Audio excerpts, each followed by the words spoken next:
아, 안녕하십니까. 링컨 선생님입니다. 지금 한 저녁 7시 조금 넘었는데 오늘 굉장히 좀 피곤한 하루였네요.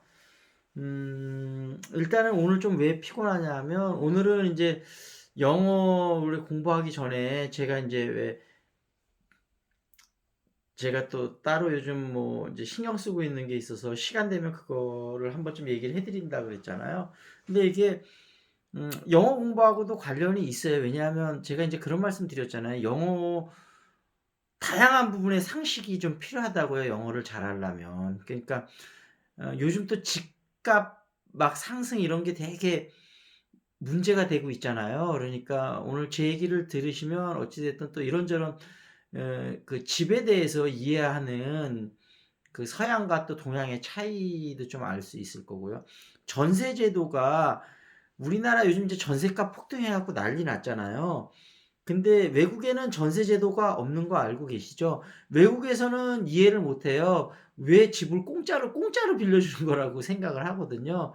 그래서 어찌 됐든 외국엔 전세 제도가 없다. 그거는 아마 웬만한 분들 많이 알고 계실 것 같고.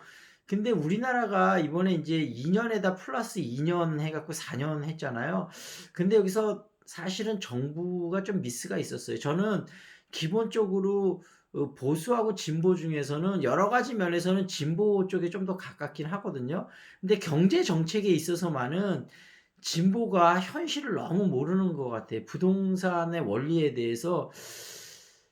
자, 일단 부동산은 기본적으로 모든 경제 원리는 서플라이 디맨드에 의해서 움직이는 거잖아요.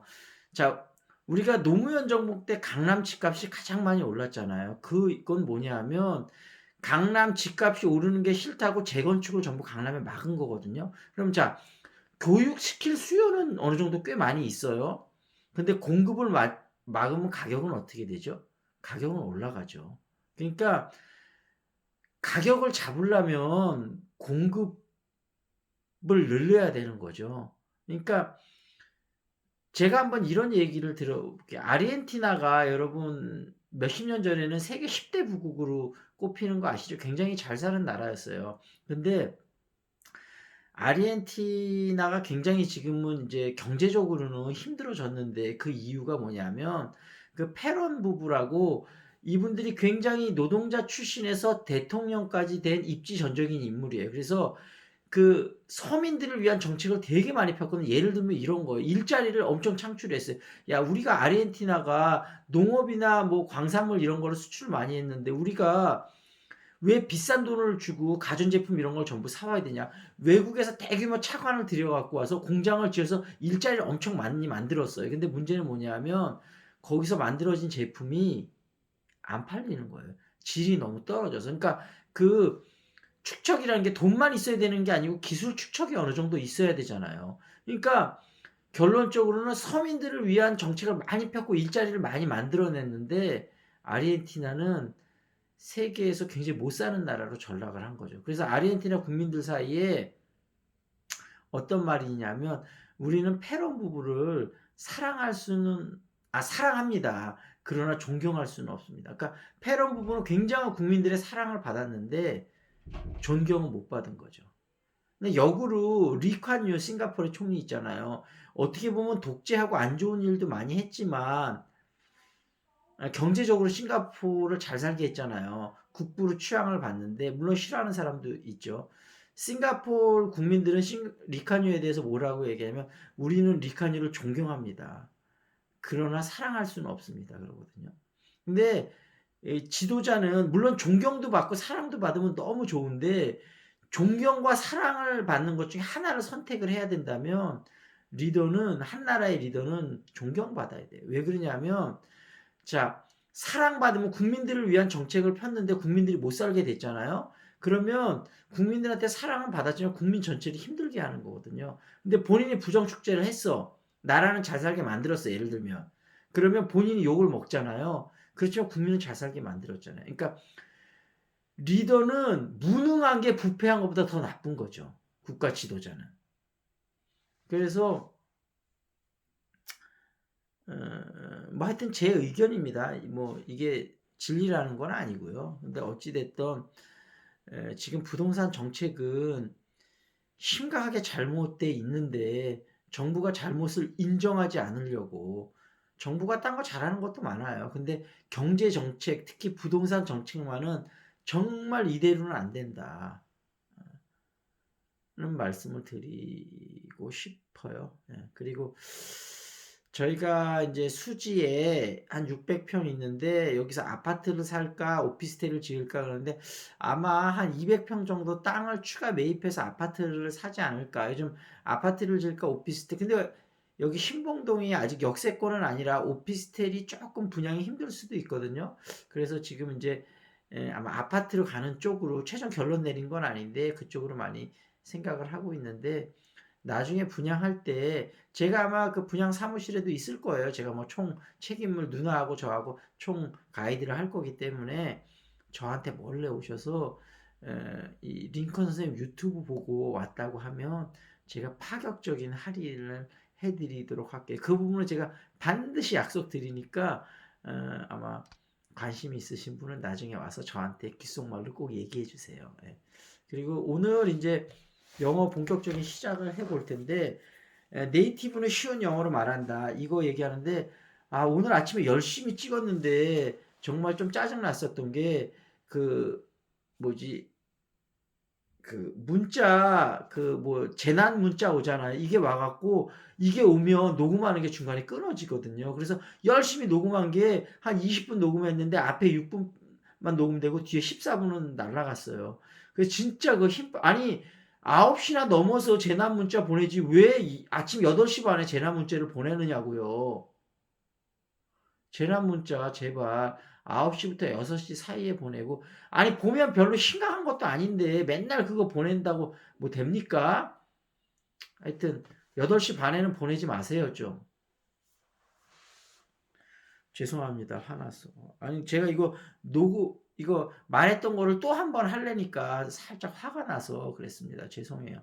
일단 그 다음에 I'm sick of it 이러는데 이것도 많이 쓰지만 뭐 I'm sick and tired of it 이거 많이 쓰죠. 뭐 지겨울 때 실증 날 때 come on I'm sick and tired of it 이렇게 많이 쓰거든요. 그래서 이게 뭐 싫다 이런 거고 그 다음엔 I hate his guts 정말 싫어할 때 야 나 너 꼴 보기도 싫어 이럴 때 이게 guts가 내장인데 내장은 보이지도 않잖아요. 내장까지 싫어하니까 얼마나 싫겠어요. 근데 gut이라는 단어는 원어민들이 되게 자주 쓰는 단어고 표현도 되게 다양한 표현들이 많이 있거든요. 좀 gut을 네이버 영어 사전에서 검색해서 다양한 표현들을 좀 하시고 gut이란 표현을 뉘앙스를 정확하게 이해하고 계시면 영어 중급자고 gut이라는 의미를 이해를 못하고 나 처음 들어보는 말인데 이러면 영어 초급자라고 생각하시면 돼요. 그리고 It's not my cup of tea 뭐 내 취향은 아니야. 근데 이거 쓰긴 쓰는데 요즘은 그닥 많이 쓰는 것 같지는 않아요. 옛날에 많이 썼던 표현인데 그냥 하여튼 요즘은 그렇게 많이 쓰는 표현은 아니다. 그 정도 한번 알아두시면 좋을 것 같고요. 그 다음에 오늘은 문법을 이제 하나 말씀을 드리려고 하는데 이제 기본적인 문법 사항을 아는 거가 되게 중요하다고 그랬잖아요. 그래서 영어는 동사가 되게 중요하다는 제가 말씀을 드렸잖아요. 근데 이 동사가 중요한데 투부정사가 되게 중요한데 투부정사를 우리가 보통은 너무 지겹게 알고 있는데 투부정사 원리를 알아야 되거든요. 투부정사가 도대체 왜 필요한 건지 그거를 알면 될 것 같아요. 이제 그거 설명드리기 전에 뭐 이건 약간 잡담인데 예전에 제가 그 책을 읽는데 그 명지대 수학 교수분이었는데 우리나라 수학 교육의 문제점을 지적을 하면서 이런 얘기를 해요. 수학 교육의 수학의 역사보다 더 중요한 건 없다는 거예요. 왜 그러냐면 자 피타고라스 정리를 만약에 예를 들면 우리가 피타고라스 정리가 못하는 거 외우고 문제만 열심히 풀잖아요. 왜 피타고라스 정리를 배운지 도대체 모르는 거죠. 근데 피타고라스라는 사람이 어떤 역사적 배경에 의해서 이거를 발명하게 됐고 이런 그 역사적 백그라운드를 학생들한테 알려주면 모티베이션이 생기는 거죠. 실생활에 우리가 피타고라스 정리라는 게 필요하구나. 그러면 그다음에는 문제 푸는 지겨운 과정을 본인이 흥미가 붙었으니까 뚫고 나갈 수가 있거든요. 이렇게 어떤 이 백그라운드나 왜 필요한지를 알려주는 게 되게 중요해요. 이런 얘기도 있잖아요. 유명한 일화 중에 흙을 파는데 여기다가 야 뭘 물 거다 알려주고 흙을 파괴하면 훨씬 효율이 나는데 아무 내용도 안 나고 흙을 파괴하면 효율이 안 나잖아요. 내가 왜 파는지를 모르니까. 열심히 판 다음에 또 덮어. 그다음에 또 파. 이러면 돈을 많이 줘도 효율이 안 오른대. 왜냐하면 내가 왜 일을 하고 있는지를 모르니까. 투부정사도 마찬가지거든요. 투부정사 명사적 용법, 형용사적, 부사적 용법을 아는 게 중요한 게 아니고 투부정사라는 게 왜 필요한지. 자, 제가 한번 물어볼게요. 투부정사가 왜 필요하신지 아는 분 계세요? 아마 없으실 거예요. 영어 선생님들도 아마 이거 다 못하실 거예요, 잘. 투부정사는 왜 필요한 거냐면요. 자, 제가 한번 설명을 드릴 테니까 잘 들어보세요. 자, 동사, run이라는 동사가 있어요. 자, 이거를 명사처럼 뛴 이렇게 쓰고 싶어요. 근데 영어는 우리나라처럼 그렇게 뭐 형태를 약간 바꿔서 쓸 수가 없는 게 run이면 동사로만 써야 돼. 그게 정해져 있어요. 근데 명사로 써야 돼. 그러면 뭔가 새로운 단어를 만들어내야 돼. 그러면 단어 숫자가 얼마나 많아지겠어요. 외우려면 얼마나 힘들겠어요. 그래서 약속을 한 거예요. 우리가 뭐라고 약속을 했냐면 to 플러스 동사 원형의 형태를 하는 것은 우리가 명사나 형용사나 부사로 쓰기로 하자 이렇게 약속을 한 거예요. 아니 그럼 도대체 명사, 형용사, 부사는 뭡니까? 이렇게 물어보실 분이 혹시 기초가 너무 없으신 분들은 그럴 수 있는데 제가 다음에 시간을 내서 명사, 형용사, 부사가 뭔지 또 한번 설명을 드릴게요. 근데 어찌 됐든 오늘은 만약에 모르신다고 하면 그렇게 알아두세요. 일단 명사, 형용사, 부사를 쓴다. 근데 이걸 예문을 아는 게 중요하거든요. 예를 들면 자 보는 것이 믿는 것이다 이런 속담이 있잖아요. 보는 것 하면 to see is to believe 이거거든요. 그러니까 보는 것 명사로 쓰였잖아요. 그러니까 주어가 명사거든요. 그러니까 to see에서 원래 쓰이는 보다 동사로만 쓰여야 되는데 to see에서 주어로 쓰인 거예요. 그러니까 새로운 단어를 만들 필요가 없는 거죠. to see is to believe 이렇게 이제 여러분이 알아두시면 돼요. 부정사는 이제 정확하게 아셨을 거예요. 무엇을 정확하게 아는지 모르는지 가장 정확하게 판단하는 방법은 뭔지 아시죠? 다른 사람한테 정확하게 설명할 수 있으면. 자, 여러분 친구나 아는 분이나 뭐 학생들은 친구들, 그다음에 성인분은 뭐 본인 배우자가 됐든 여자친구, 남자친구가 됐든 그냥 친구가 됐든 자, 투 부정사를 알려주마 하고 투 부정사가 뭔지 한번 친구한테 설명해 보세요. 본인이 정확하게 설명하고 예문까지 들 수 있으면 본인은 투 부정사가 뭔지 아는 거예요. 본인이 설명할 수 없으면 정확히 모르는 거예요. 그래서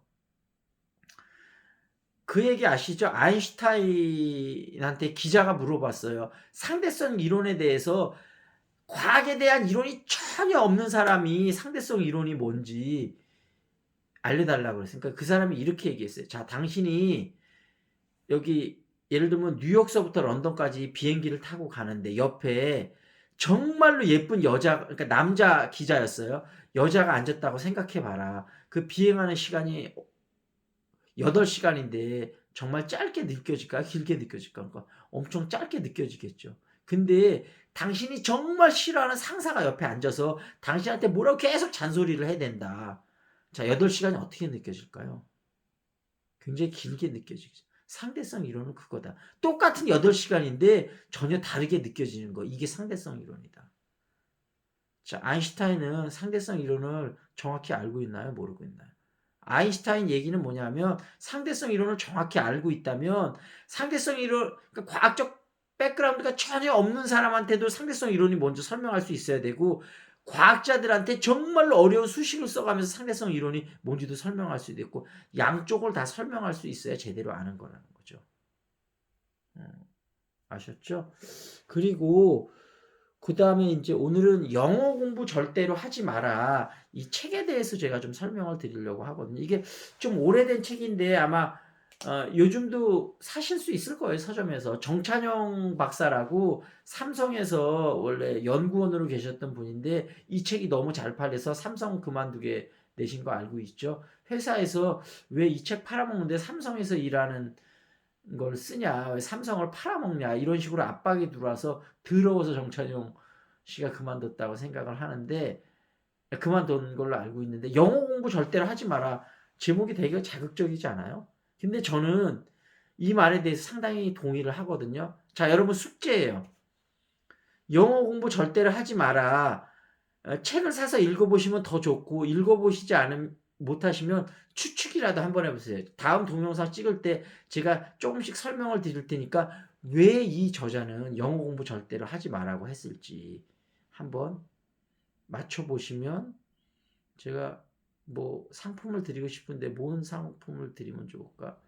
나중에 유튜브 밑에다가 뭐 왜 그랬는지 여러 가지 혹시 댓글을 남겨주시고 제가 볼 때 정말로 잘 쓴 글이라고 생각이 되면 제가 어떤 형태로든지 상품을 뭐 드리고 싶은데 저를 만족시킬 수 있는 글을 쓰실 수 있을지 쓰실 수 있으면 한번 써보시겠어요?